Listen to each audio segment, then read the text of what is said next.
Hi friends, இன்றைக்கி நம்ம chicken biryani பண்ணுறது தான் பார்க்க போகிறோம். வாங்க வீடியோக்குள்ளே போகலாம்.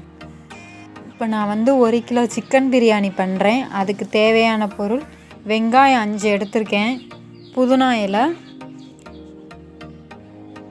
கட் பண்ணி வச்சுக்கோங்க, இஞ்சி பூண்டு பேஸ்ட் 50 கிராம் அரைச்சி வச்சுருக்கேன், தக்காளி 3, பச்சை மிளகாய் ஒரு 8 எடுத்திருக்கேன், ஆச்சி பிரியாணி மசாலா 2 பாக்கெட் எடுத்திருக்கேன்.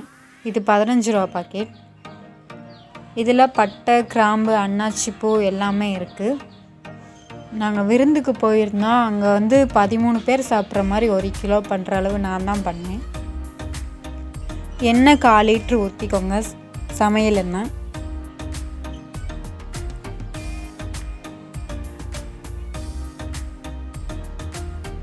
வெங்காயம் போட்டுக்கோங்க. வெங்காயம் போட்டதுக்கப்புறம் இஞ்சி பூண்டு பேஸ்ட்டு நான் போடுவேன். அப்போ அந்த ஸ்மெல் நல்லாயிருக்கும். நாங்கள் பிரியாணி கொஞ்சம் கொஞ்சமாக சாப்பிடுவோம், அதனால தான் 13 பேர் சாப்பிட்ற மாதிரி சாப்பாட்டும் கொஞ்சம் வச்சோம். பட்டை, கிராம்பு, அன்னாச்சி பூ எல்லாமே போட்டுடலாம். நல்லா வதக்கி விட்டுக்கோங்க. போட்டதுக்கப்புறம்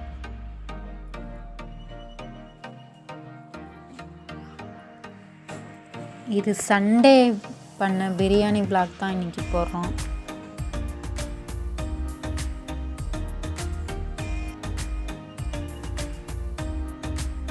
நல்லா வதக்கி விட்டுக்கோங்க.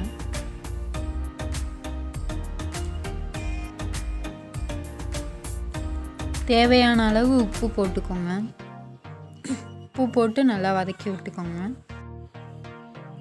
வெங்காயம் போட்டதுக்கப்புறம் உப்பு போட்டிங்கன்னா நல்லா வதங்கும்.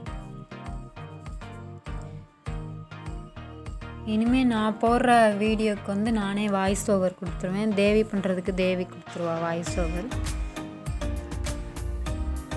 தக்காளியும் பச்சை மிளகாயும் போட்டுருங்க. பிரியாணி மசாலா போட்டுருங்க. 2 பாக்கெட் போட்டுருங்க நல்லா, அப்போ தான் டேஸ்ட்டாக வரும்.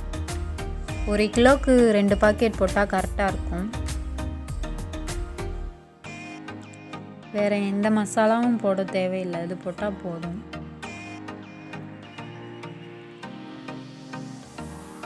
நல்லா அடியிலேருந்து மிக்ஸ் பண்ணி விட்டுக்கோங்க. அப்போ தான் உப்பு மசாலா எல்லாம் நல்லா மிக்ஸ் ஆகும். இப்போ புதினா கைப்பிடி அளவு போட்டுக்கோங்க. இறக்கும்போது புதினா ஒரு கைப்பிடி அளவு போட்டால் நல்லா வாசனையாக இருக்கும் பிரியாணி. நான் தக்காளி வதங்குறப்போ கொஞ்சம் போட்டுருவேன் புதினா. 1 கிலோ பிரியாணிக்கு அரிசிக்கு நான் 3/4 கிலோ சிக்கன் எடுத்திருக்கேன்.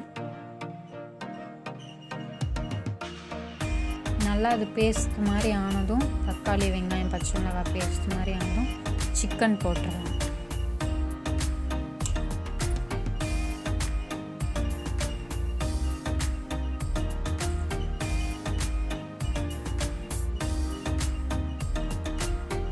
கிலோ சிக்கன் நான் இப்போ நல்லா கழுவி வச்சுருக்கேன்.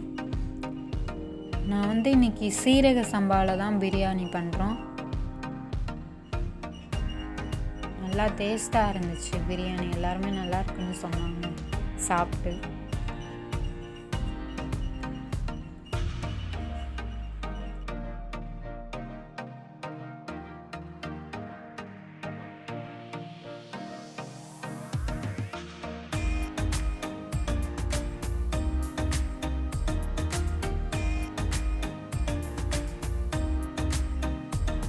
நல்லா அடியிலேருந்து மிக்ஸ் பண்ணி விட்டுக்கோங்க. சிக்கன் போட்டதும் 1 கிலோ அரிசிக்கு நாங்கள் டம்ளர் கணக்கு தான் தண்ணி ஊற்றணும். 1 டம்ளர் அரிசின்னா 2 டம்ளர் தண்ணி ஊற்றணும். அது நல்லா கரெக்டாக வந்துச்சு, குழையாமல் நல்லா உதிரியாக வந்துச்சு. உப்பு பத்தலைன்னா போட்டுக்கோங்க. சிக்கன் போட்டதுக்கப்புறம் உப்பு காரம் பத்தலைன்னா 2 பிரியாணி மசாலா போட்டோம், காரம் கரெக்டாக இருந்துச்சு. வேறு எந்த மசாலாவும் போட தேவையில்லை, இதுவே போட்டுருவோம். சப்போஸ் உங்களுக்கு காரம் பத்தலைன்னா மிளகாத்தூள் போட்டுக்கோங்க. எங்களுக்கு இது கரெக்டாக இருந்துச்சு. கறி மசாலா தூள் நான் கொஞ்சம் போட்டேன், நல்லா இன்னும் வாசனையாக வருங்க, கடையில் சாப்பிட்ற மாதிரி இருக்கும்னு சொல்லி.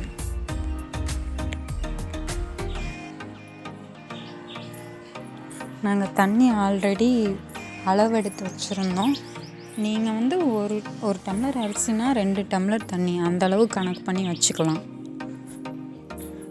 நாங்கள் ஆல்ரெடி தண்ணி அளவு பண்ணி எல்லாமே வச்சாச்சு.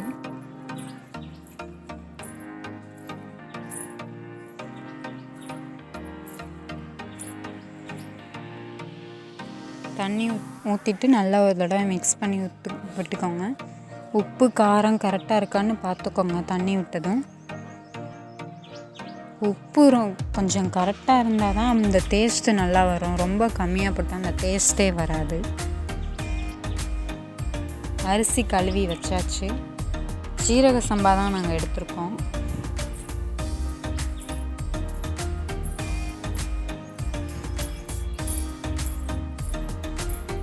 நல்லா கொதி வந்துருச்சு. கொதி வந்து தான் அரிசியை மிக்ஸ் பண்ணிக்கலாம்.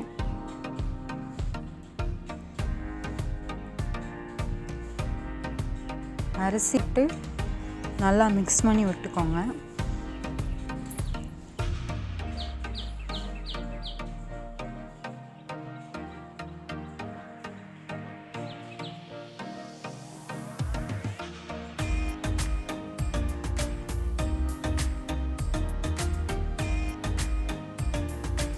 நல்லா கொதி வந்ததும் மூடி வச்சு ஒரு விசில் நாங்கள் விட்டோம். இது வந்து சுக்கா வறுவல் ஆகிக்கிட்டே இருக்குது. அந்த ரெசிபியும் உங்களுக்கு போடுறோம்.